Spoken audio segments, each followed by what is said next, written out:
नमस्कार, स्वागत आपका हरियाणा न्यूज 24 पर। मैं हूं प्रिंस लंबा। हरियाणा प्रदेश के अंदर आईएएस लॉबी के बाद अब आईपीएस लॉबी में खलबली मच गई है, जहां एक के बाद एक सीबीआई आईएएस अफसरों के पीछे हाथ धोकर पड़ी हुई है और लगातार गिरफ्तारियां हो रही हैं। लगातार आईएएस अफसरों को उठाया जा रहा है, रिमांड पर लिया जा रहा है, कस्टडी में भेजा जा रहा है। तो वहीं अब आईएएस अफसरों के बाद आईपीएस अफसरों का नंबर लग चुका है और आईपीएस लॉबी में भी खलबली मच चुकी है। हरियाणा कैडर के एक आईपीएस को सीबीआई के द्वारा एक 5,000 करोड़ रुपए के मामले में गिरफ्तार किया गया है। बिल्कुल सही सुन रहे हैं, छोटा मोटा घोटाला नहीं है, छोटा मोटा स्कैम नहीं है।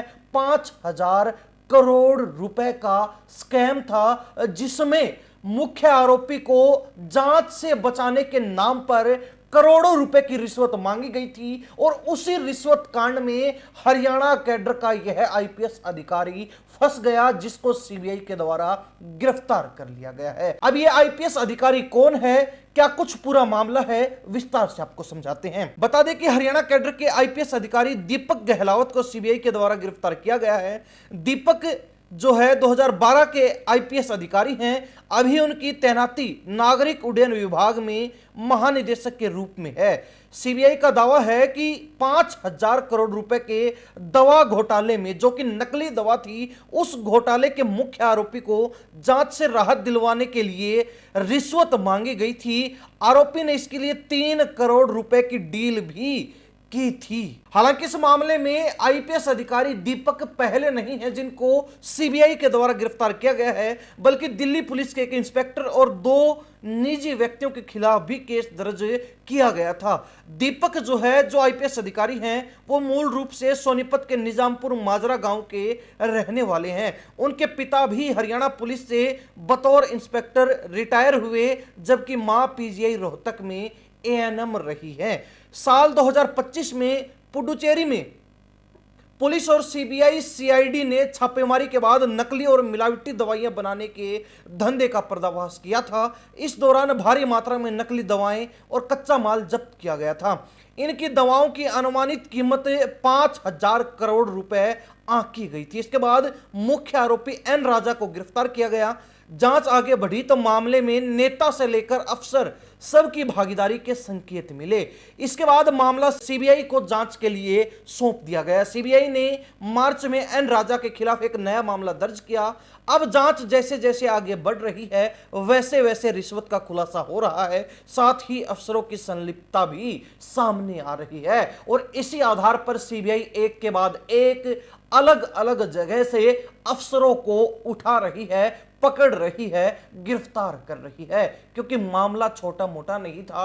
और इस मामले में जो रिश्वत ली गई, रिश्वत की रकम ली गई, जो डील हुई, वो भी छोटी मोटी नहीं थी, बल्कि बात जो है रिश्वत की सीधे करोड़ों में हुई है। हालांकि आईपीएस अधिकारी दीपक, जिसको गिरफ्तार किया गया, सीबीआई के मुताबिक 14 मई को दिल्ली में आरोपियों और अधिकारियों के बीच मीटिंग हुई। इस मीटिंग में दिल्ली पुलिस क्राइम ब्रांच के इंस्पेक्टर प्रदीप कुमार और राजकुमार भी शामिल थे। इन्होंने मुख्य आरोपी एन राजा से 3 करोड़ रुपए की रिश्वत मांगी। इसमें 1.5 करोड़ रुपए एडवांस दिए गए। सीबीआई की जांच में सामने है कि इन्होंने दावा किया था वह सीबीआई की जांच को प्रभावित कर आरोपियों को राहत दिला सकते हैं। इसके बाद आरोपियों ने इंस्पेक्टर प्रदीप को एक हवाला ऑपरेटर के जरिए 1 करोड़ रुपए दिए थे। ये पैसे फिर प्रभात नाम के व्यक्ति को दिए गए।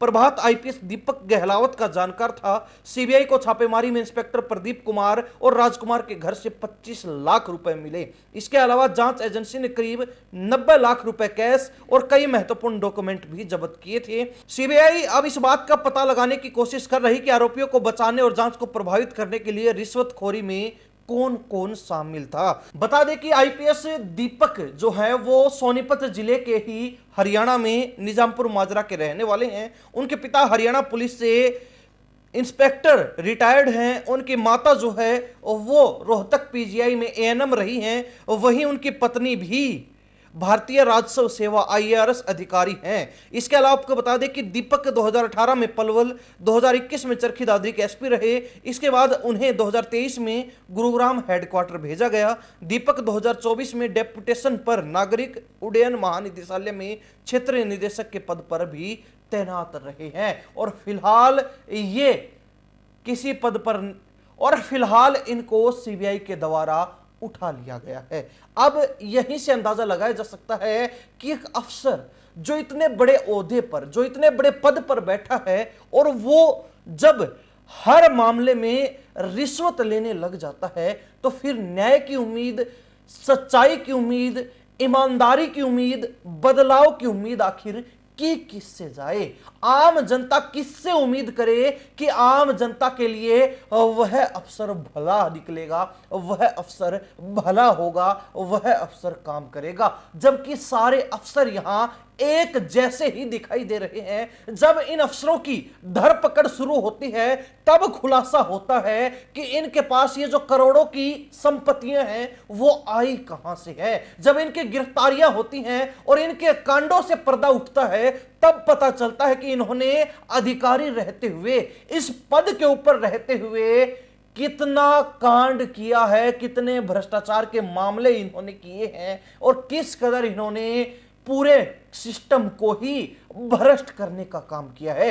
और इसीलिए लगातार कहा जा रहा है कि अब IAS लॉबी के बाद हरियाणा में IPS लॉबी में भी खलबली मच गई है। इसके अलावा इस मामले से जुड़े जो लोग थे वो तो घबराए हुए ही हैं। इस मामले में जो 5,000 करोड़ रुपए का नकली दवाइयों का घोटाला था उसमें जो संलिप्त अधिकारी हैं वो तो डरे हुए, उनके तो पसीने छूटे हुए हैं। लेकिन हरियाणा कैडर में जो IAS और IPS अधिकारी हैं वो भी छिपते घूम रहे हैं, उनके भी पसीने छूट रहे हैं कि कहीं वो किसी अपने मामले में फंस ना जाएं, कहीं उनकी भी किसी मामले में धरपकड़ ना हो जाए, गिरफ्तारी ना हो जाए। खैर ये तो भविष्य बताएगा कि जो अन्य अफसर बचे हुए हैं वो कितने पाक साफ हैं, वो कितने दूध के धुले हैं, या फिर पूरा सिस्टम ही एक जैसा है। खैर हरियाणा प्रदेश की जनता इस पूरे मामले को लेकर अपनी क्या प्रतिक्रिया रखती है कमेंट के माध्यम से जरूर लिखिए। इन्हीं सब बातों के साथ मैं प्रिंस लंबा, हरियाणा न्यूज़ 24। नमस्कार, जय हिंद।